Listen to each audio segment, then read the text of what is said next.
नमस्कार साथियों, स्वागत है आपका अपना YouTube चैनल द ब्रेन ज्ञान पर। आज हम कक्षा 10वीं के रसायन विज्ञान के कुछ ऐसे महत्वपूर्ण प्रश्न को देखेंगे जो परीक्षा में बार बार पूछा जाता है। ये सारे प्रश्न परीक्षा के दृष्टिकोण से बहुत इंपॉर्टेंट है। आप पूरा वीडियो को जरूर देखिएगा। चलिए शुरू करते हैं आज का पहला प्रश्न। पहला प्रश्न है, कमरे के ताप पर द्रव अवस्था में रहने वाला धातु कौन सी है? पारा, कैल्शियम, लिथियम या सोडियम? तो इसका राइट आंसर क्या हो जाएगा? ए हो जाएगा। क्या हो जाएगा? पारा क्या होता है? Hg पारा का संकेत होता है। ये क्या होता है?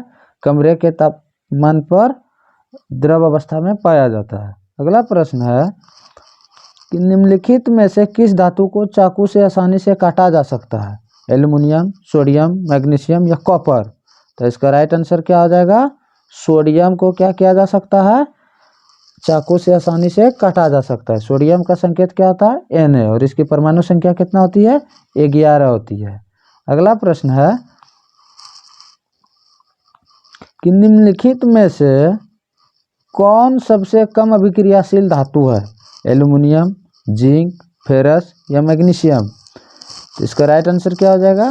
सी हो जाएगा। क्या हो जाएगा? सबसे अधिक क्रियाशील क्या है? लोहा है। इसका लैटिन नाम क्या है? फेरस। अगला प्रश्न है कि निम्नलिखित में कौन विद्युत का सुचालक है? Sulphur, calcium, graphite, chlorine, graphite या आयोडीन? तो विद्युत का सुचालक कौन होता है इसमें? ग्रेफाइट। ये क्या होता है? कार्बन का एक अपरूप होता है। कार्बन के कितने अपरूप होते हैं? 2। एक होता है हीरा और दूसरा होता है ग्रेफाइट।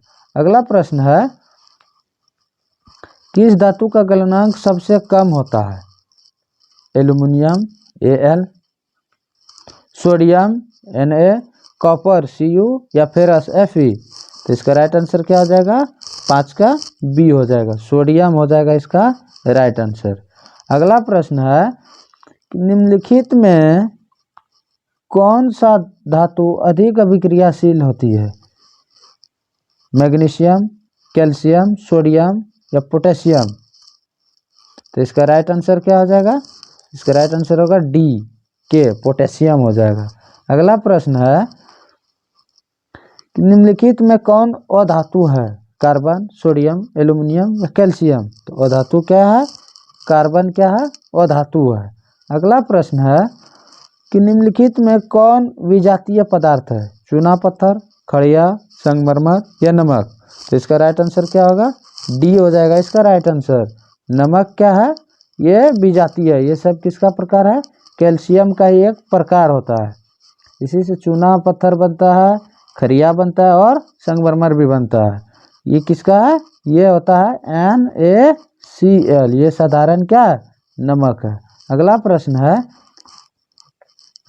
कि धातुओं की प्रकृति होती है कैसी? विद्युत धनात्मक, विद्युत ऋणात्मक, उदासीन या कोई नहीं? तो इसका राइट आंसर क्या हो जाएगा? धातुओं की प्रकृति कैसी होती है? विद्युत धनात्मक होती है। यह क्या होता है? ऊष्मा का चालन करता है। अगला प्रश्न है कि ग्रेफाइट होता है विद्युत का सुचालक, विद्युत का कुचालक या दोनों या कोई नहीं? तो इसका राइट आंसर क्या हो जाएगा? इसका राइट आंसर होगा बी, विद्युत का सुचालक होता है। अगला प्रश्न है, कौन विद्युत का सर्वोत्तम सुचालक होता है? कॉपर, Ag यानी चांदी, एल्युमिनियम या फेरिस लोहा? तो इसका राइट आंसर क्या हो जाएगा? इसका राइट आंसर होगा बी, Ag यानी चांदी। यानी इसको क्या कहते हैं? सिल्वर कहते हैं। क्या कहते हैं? सिल्वर। अगला प्रश्न है कि साधारण ताप पर फास्फोरस का अनुसूत्र है, यानी साधारण ताप पर फास्फोरस का अनुसूत्र क्या होता है? P2, P3 या P4? तो इसका राइट आंसर क्या होगा? डी हो जाएगा। फास्फोरस का सूत्र क्या होता है? P4 होता है। अगला प्रश्न है, कौन सा अधातु कमरे के ताप पर द्रव अवस्था में पाया जाता है? ब्रोमीन, पारा, तांबा या एल्युमिनियम? तो अधातु पूछे तो इसका नाम क्या हो जाएगा? हो जाएगा ये ब्रोमीन। और अधातु पूछे तो ब्रोमीन, अगर धातु पूछे तो क्या हो जाएगा? पारा हो जाएगा। ये क्या होता है? ये होता है धातु। क्या होता है? धातु पूछेगा। अगला प्रश्न है, निम्नलिखित में किसे चाकू से काटा जा सकता है? ऑप्शन देखिए क्या है, लिथियम, कैल्शियम, कॉपर या आयरन। तो इसका राइट आंसर क्या हो जाएगा? ए हो जाएगा। लिथियम को क्या किया जा सकता है? चाकू से काटा जा सकता है। सोडियम को भी चाकू से काट सकते हैं। अगला प्रश्न है, कमरे के ताप पर द्रव अवस्था में रहने वाली अधातु कौन सी है? पारा, तांबा, ब्रोमीन या नाइट्रोजन। तो इसका राइट आंसर अभी तुरंत बताया है क्या? ब्रोमीन हो जाएगा। अगला प्रश्न है कि निम्नलिखित में से किस धातु को केरोसिन में डुबोकर रखा जाता है? पारा को, सोडियम को, तांबा को या सोना को। तो इस किसको डुबा के रखा जाता है? सोडियम को किसमें डुबा के रखा जाता है? केरोसिन तेल में डुबोकर रखा जाता है, यानी मिट्टी के तेल में। किसमें? मिट्टी के तेल में डुबोकर रखा जाता है। नहीं तो ये क्या करता है? ऑक्सीजन से क्रिया करके आग उठा देता है। अगला प्रश्न है, निम्नलिखित में से कौन सी अधातु विद्युत का सुचालक होता है? ग्रेफाइट, सल्फर, नाइट्रोजन या क्लोरीन। तो इसका राइट आंसर क्या होगा? ग्रेफाइट। जस्ट अभी पहले बताया है, ग्रेफाइट क्या होता है? विद्युत का सुचालक होता है। चलिए अगला प्रश्न है कि एल्युमिनियम पर मोटी ऑक्साइड की परत बनने की क्रिया क्या कहलाती है? एल्युमिनियम पर मोटी परत बनने की क्रिया क्या कहलाती है? जस्तीकरण, समृद्धिकरण, एनोडीकरण या कोई नहीं। तो इसका राइट आंसर क्या हो जाएगा? इसका राइट हो जाएगा समृद्धिकरण। अगला प्रश्न है कि कौन सी गैस उत्सर्जित होती है जब धातुएं जल के साथ अभिक्रिया करती है? ऑक्सीजन, कार्बन डाइऑक्साइड, हाइड्रोजन या नाइट्रोजन। इसका राइट आंसर क्या हो जाएगा? हाइड्रोजन गैस क्या होती है? उत्सर्जित होती है।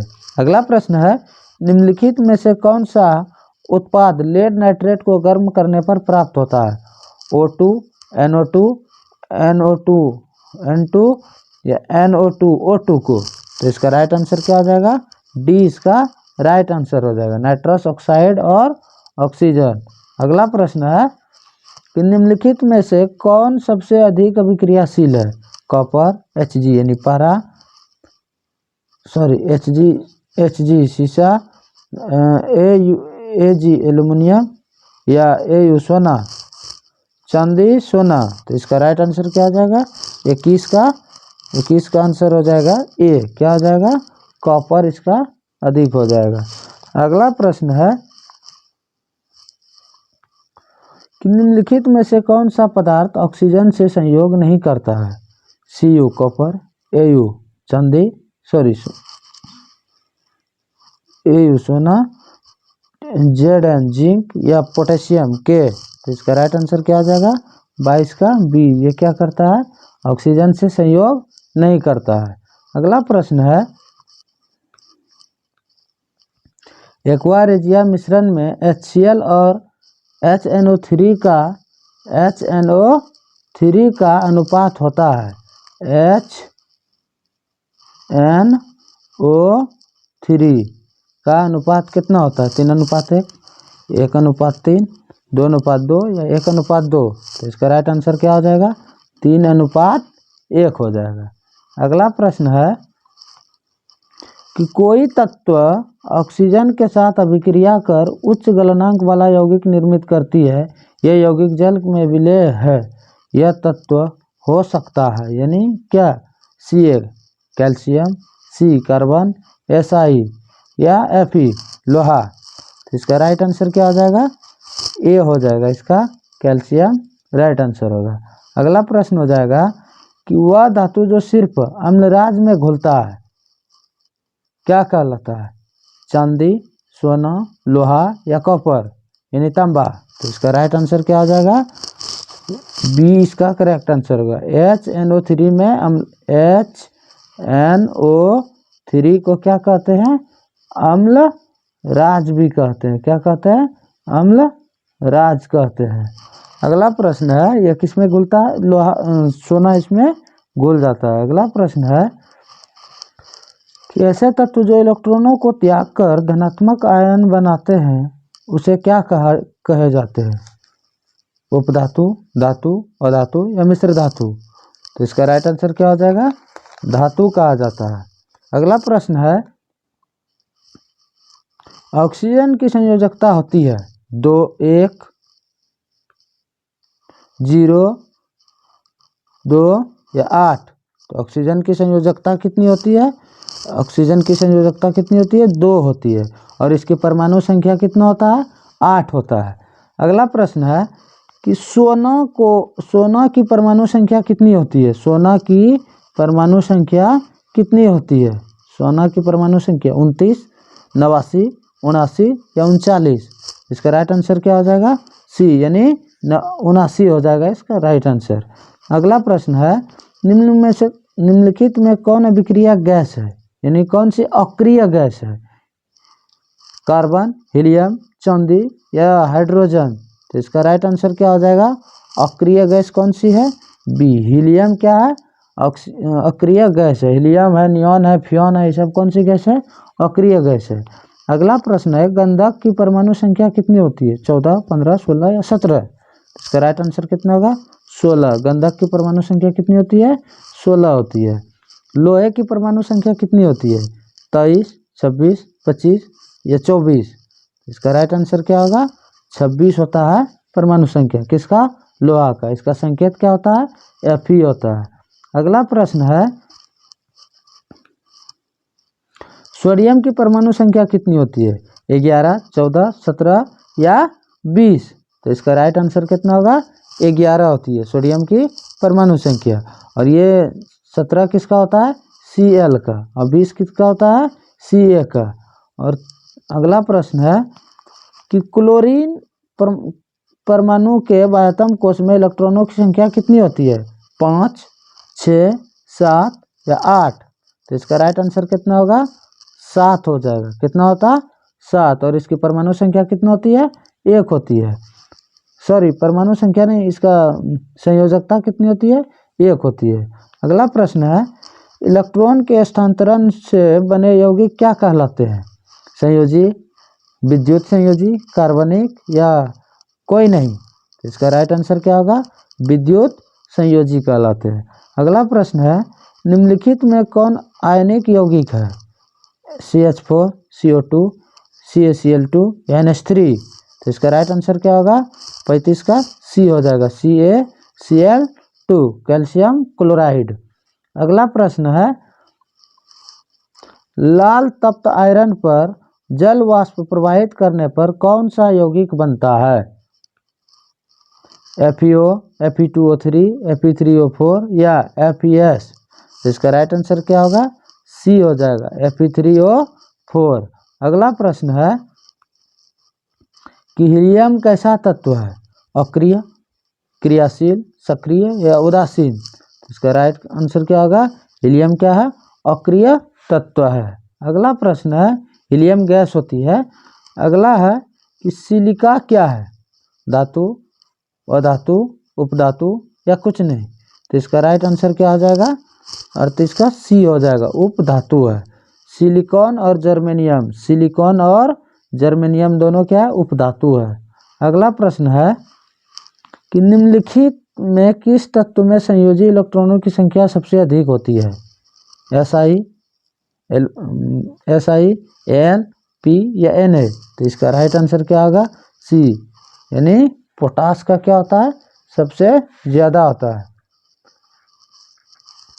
साथियों, अगर ये वीडियो आपको अच्छा लगता है तो लाइक कीजिए, अपने दोस्तों को शेयर कीजिए तथा चैनल को सब्सक्राइब कर लीजिए ताकि आने वाला सब वीडियो आपको मिलता रहे। चलिए, आज का बस इतना ही। ध्यान रखिए, पढ़ाई कीजिए, टाइम बहुत कम है। धन्यवाद।